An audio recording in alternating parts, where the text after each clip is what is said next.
It's 1972, and as usual, I was a combination of stoned and drunk, and I was in Boston in these big towers where our dorm was. So my friends were having a party.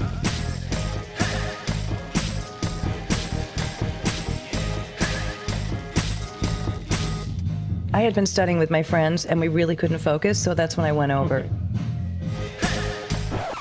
What did I say when I came in? Was I rude or was I like nice? You said like, hey, could you guys keep it down? I'm trying to study or I'm trying to sleep or whatever. And I just remember thinking, that's like really, she looks like really weird. She was tall, she was a little gawky, she hadn't really fully formed yet. And she had this giant like frozen orange juice can on top of her head with her hair wrapped around it, like a curler. Two of them. Everyone did that back then. Somehow I said to myself, wow, like what a babe. And I had like this instant crush on her. I didn't see her again for about a month. It was Halloween. But I do remember passing some stand and thinking, I'm going to get these pumpkins and bring them to the girl that I met a month ago. So it was actually very well thought out.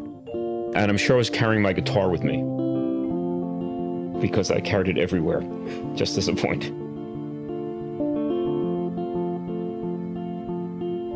As I was walking to bring the pumpkins to Shira, I was very excited. It was like 3 o'clock in the morning. I wasn't at my best. I was a little rough. I was hoping this was gonna fucking work. I opened the door and it was just adorable. And he was clearly stoned.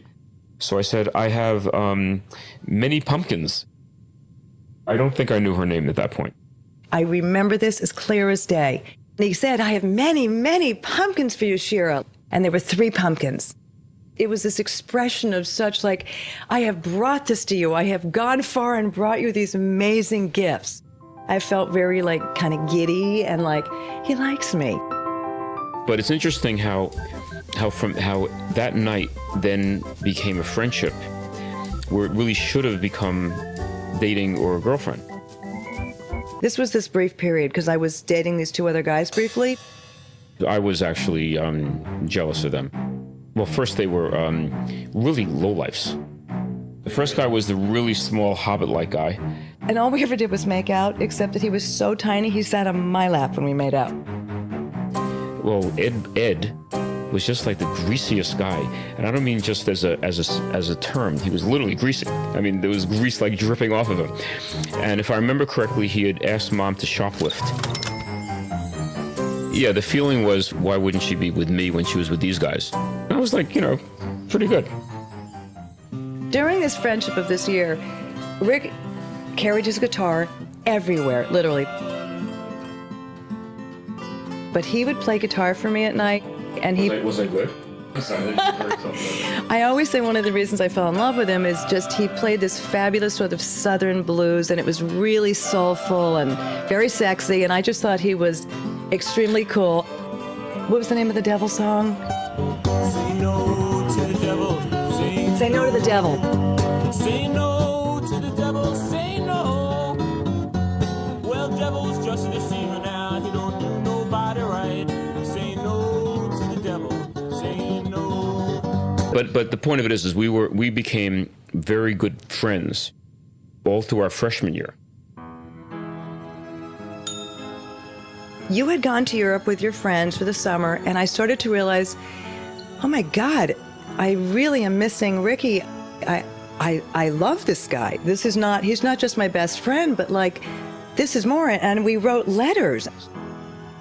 I don't remember the letters, but I came back from Europe, and Mom said to me in a really stuttering kind of way, I think I love you. And I remember going, I can't deal with this, and literally left the room and walked around the halls a few times.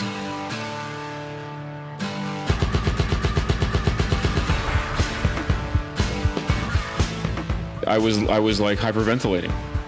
We obviously had missed the step.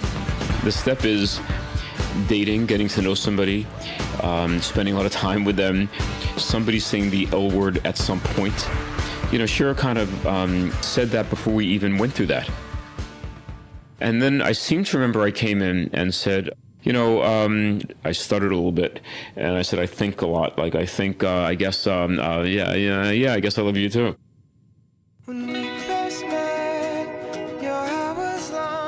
We had never kissed, so we literally that evening, we kissed for the first time.